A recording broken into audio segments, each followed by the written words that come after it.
3, 2, 1.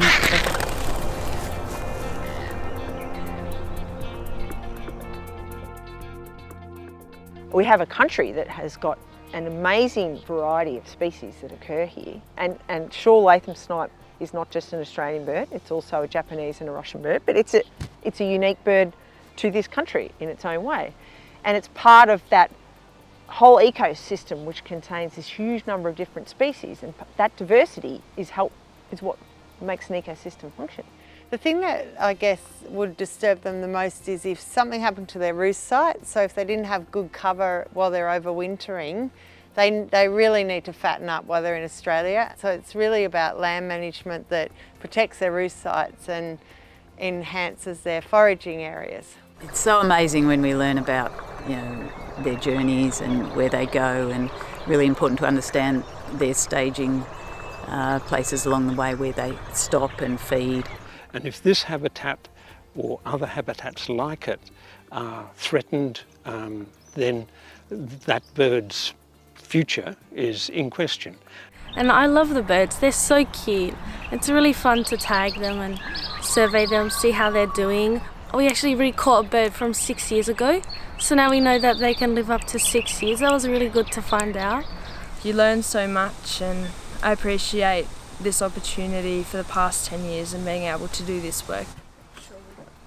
It's lovely each year to come back and see the kids still involved and growing up a bit and now beginning to take over. So we've empowered these kids to have the knowledge and go further in their lives with a passion and a love for the environment. So I've really enjoyed seeing that. So I'm half Japanese, and the snipe migrates from Japan to Australia. And so my mum thought it would be interesting, and I tagged along too because I was like, oh, that sounds fun. And yeah, ever since then I've just kind of been like, that bird's really cool.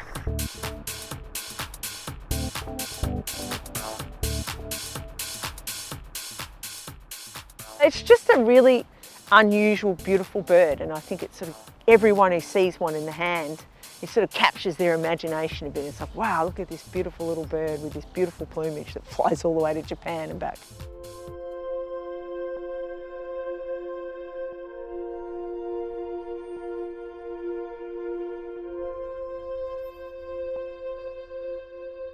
So they look magnificent, and they've got this enormous eye which is unusually big for the size of its head. So if you look at other wader species, they don't typically have the same size eye. It's usually a little bit smaller, and it's got a separate placement on the side of the head. But the snipe eye it's bigger, and it sits up a bit higher like this. And what it does is it gives them a whole half a hemisphere of view.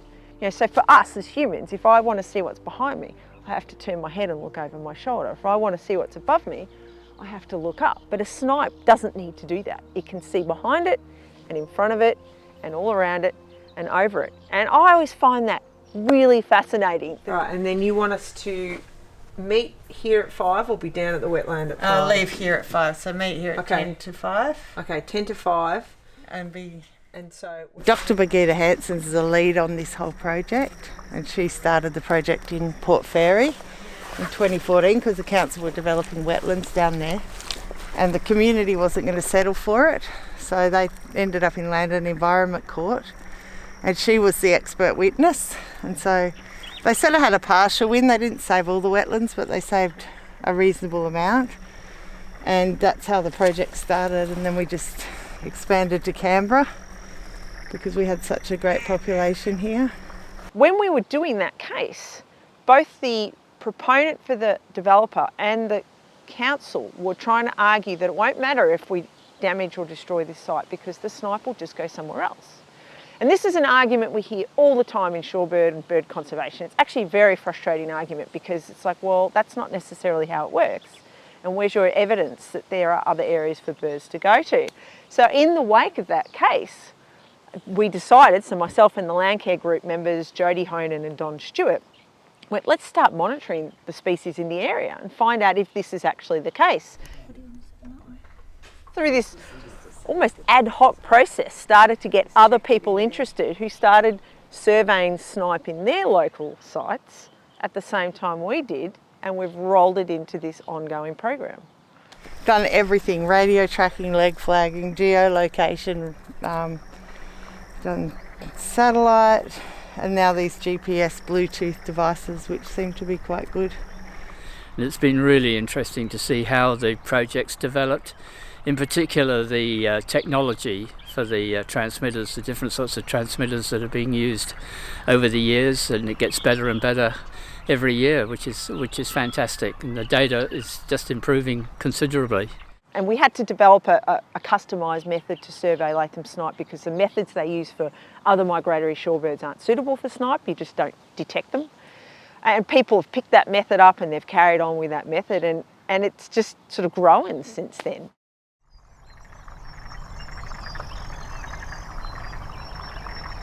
We're all gathering with the rest of the team who should be on their way down, and then we're going to all hide in the grass, and then we're going to time it exactly for somewhere between maybe 5 minutes before first light. So first light's 5:20, so approximately 5:10 I'll start judging the light levels, and that will depend on also the moon, which is really bright, and we just want to get that minute before it's bright enough to see the nets, but after the birds have come back from feeding.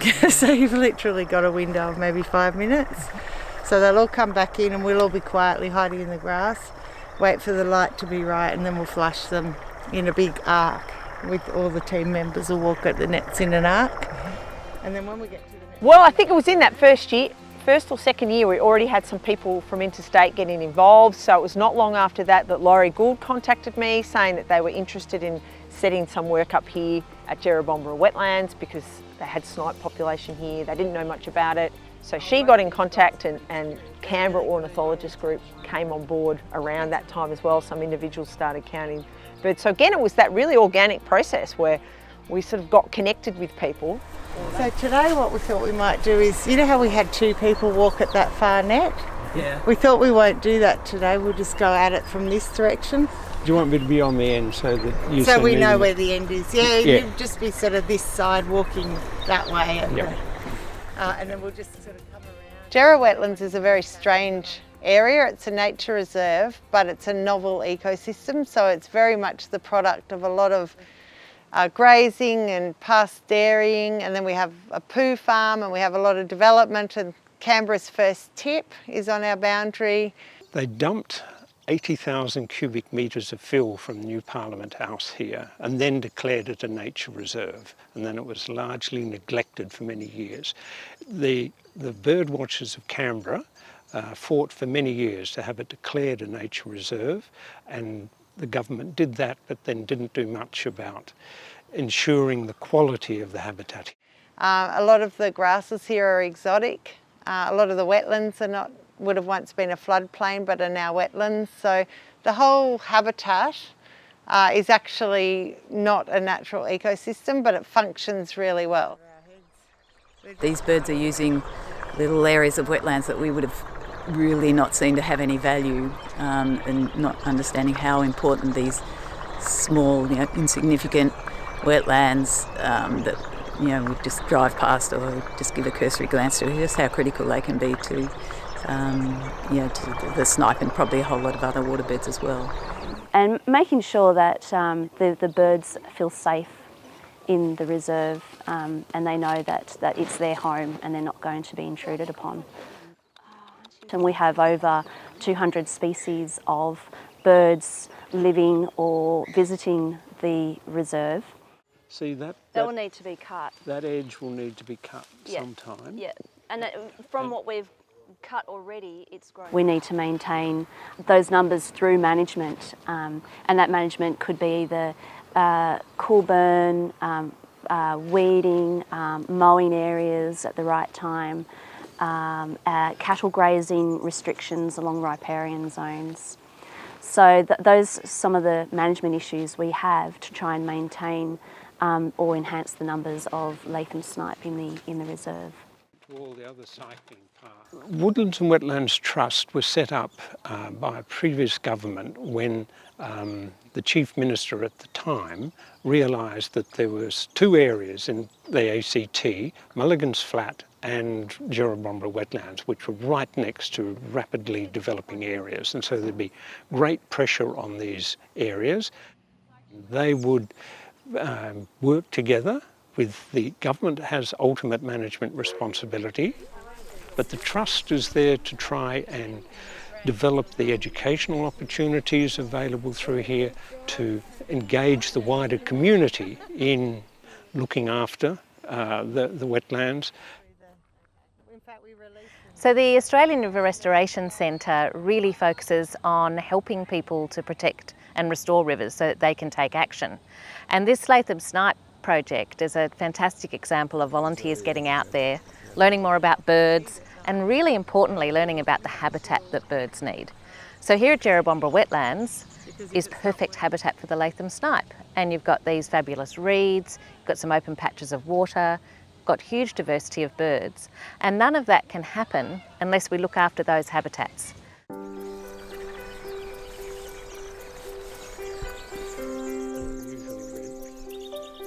There's the transmitter, it's in the little backpack, and the antenna's out the back here. And this is the solar panel that recharges the batteries.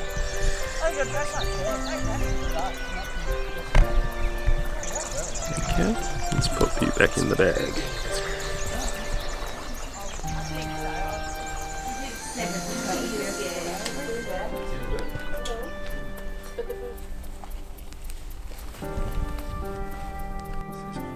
There's a whole process. The first thing is weighing and banding the bird. Then we do measurements. Then we put on the red flag, leg flag, with the number, so that you can identify a bird in the field just with binoculars. You don't have to catch it to read the band number. Then we do molts. So you check the feathers, see if they're molting the feathers. Because when they come back from Japan, they'll replace all their feathers with fresh ones. And then finally is the process of putting the backpack on, the tracker. So the whole thing takes a while, and we sort of share it around a fair few people because a lot of people want to get experience and be interested in the project. You wouldn't necessarily have to have that many people doing the processing, but it's all part of the experience. We're having some issues with this bird, I'm afraid, just with the fit coming loose, and then we're having to redo it. So we had a little bit of trouble putting the transmitter harness on this bird because it's very wriggly and very excited. So it's taken us a little bit longer, but basically what we've done is this is the transmitter. We fitted it to the bird using a very basic leg loop harness, and all that does is there's a loop that comes around one side underneath the leg, it tucks under the leg and then joins up again to the transmitter at the back here, and then another loop that comes around the front under the leg on that side and joins up here, and then it's knotted together. We're very careful about the fit. We make sure that we double and triple check that all the feathers are out of the way that need to be out of the way, and that the actual fit is not too tight, not too loose, because we don't want the transmitter to flap around when the bird's flying, but nor do we want it to be so tight that it's uncomfortable. The bird needs to walk easily. It needs to be comfortable, basically. It's going to be wearing this on long distance flights, so we're very careful about it. But yes, this little birdie was very excited and a little bit of trouble to get this harness on. So what we've discovered is that at last light in the evening, the bats fly across, and then the snipe leave to go foraging for the night. And then at first light, they come back to their roost sites, and they're in there all day, and then off they go to feed at night over at the cow paddocks. They love mud and water and some cover, so they're over there feeding, or over at can turf. So they have these really distinct patterns where they're roosting in one place and foraging in another, which then has implications for conservation, because you can't just conserve their roosting sites. You need to make sure there's provision for them to feed as well. I think we caught our first bird at 5:35. Yeah, Here's what I wrote on the data. All of the purpose of any of this is just to come up with guidelines for developers, for farmers, for land managers to be able to manage habitat for snipe a lot better than what we have, because development's a big threat, urban development, because people think, oh, it's just a swamp, we'll just, build some houses on it, when in actual fact could be, 50 snipe living in it, and they wouldn't know because they're surveying in the day. A lot of the environmental impact assessments are done during the day, whereas the snipe might be using areas at night. So there's all sorts of implications that we're learning about.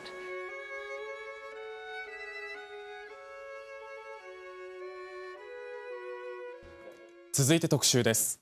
この長いくちばしが特徴です。皆さん覚えてますでしょうか？オオジシギです。 So when we started the project, we reached out to the Wild Bird Society of Japan and some other researchers and established a relationship with them because we were really interested. You know, we'd like to go to Japan, and we established that relationship using a small grant we got from the Australia-Japan Foundation.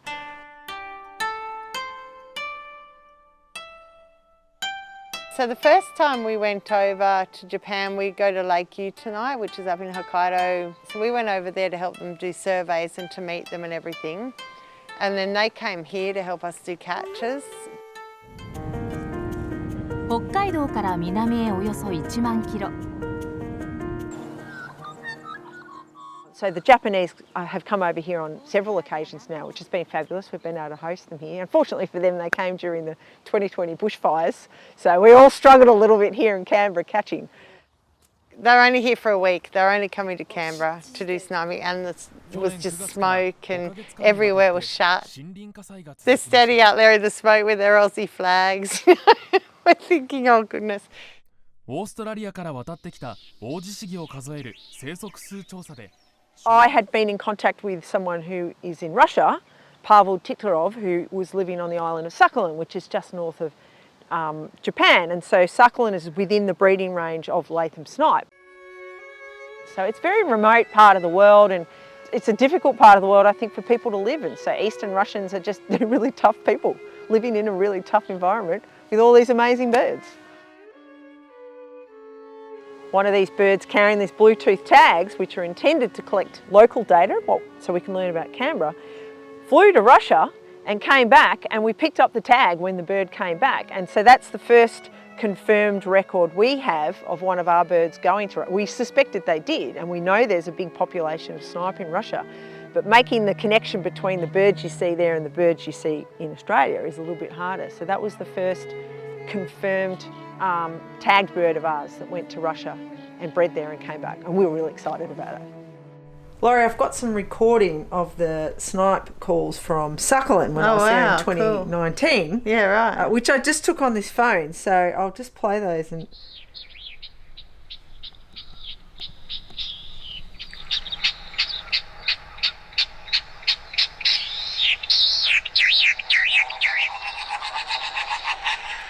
so that's the noise they make as they're diving and spreading their tail feathers.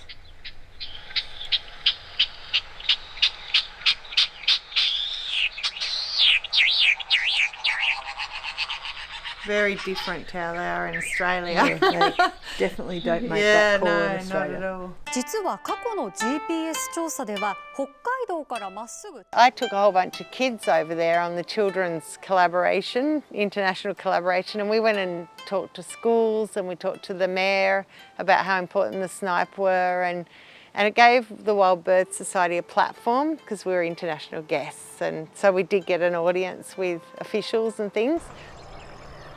In Australia, you'll see them you'll barely see them because they're hiding away under tussocks, and they're always within the swamp, whereas in Japan, they'll be out flying up on light poles, and they'll just be a lot more visible over there.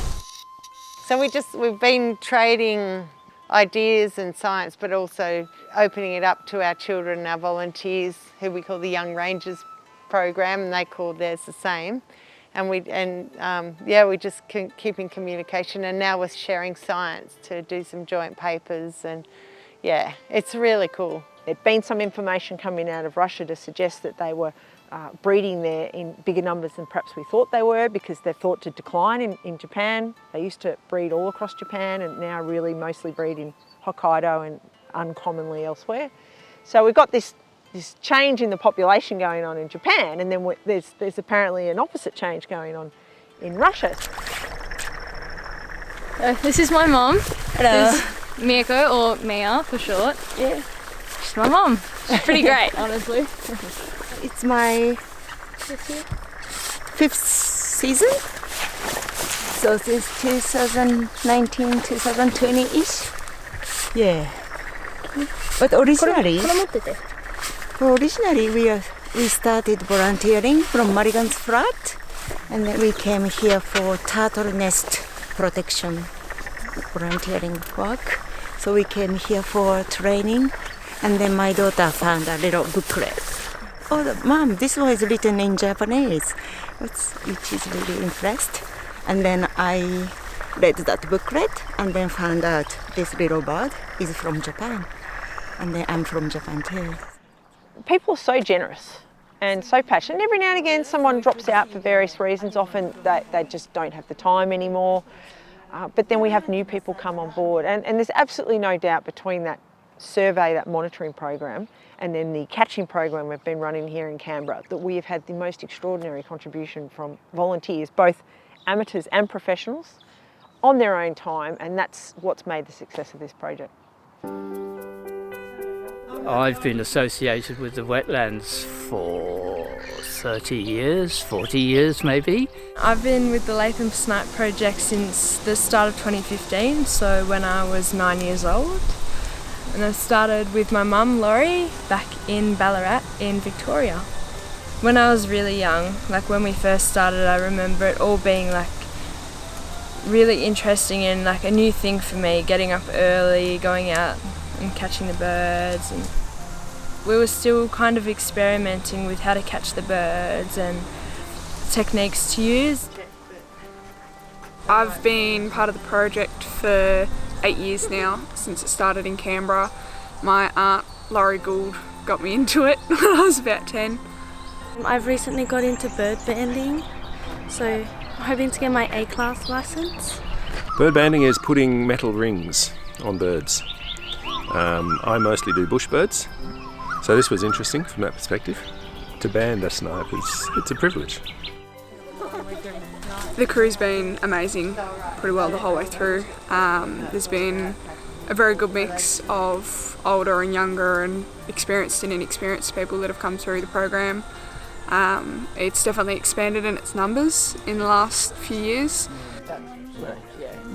Volunteers are absolutely critical on two fronts. First of all, they provide the expertise and the hands-on, but also it's great to be able to educate people. And so many people come here just because they're interested and want to know more about the bird. So the fact that we're learning about Latham snipe plus educating people about shorebirds in general is a great part of the project.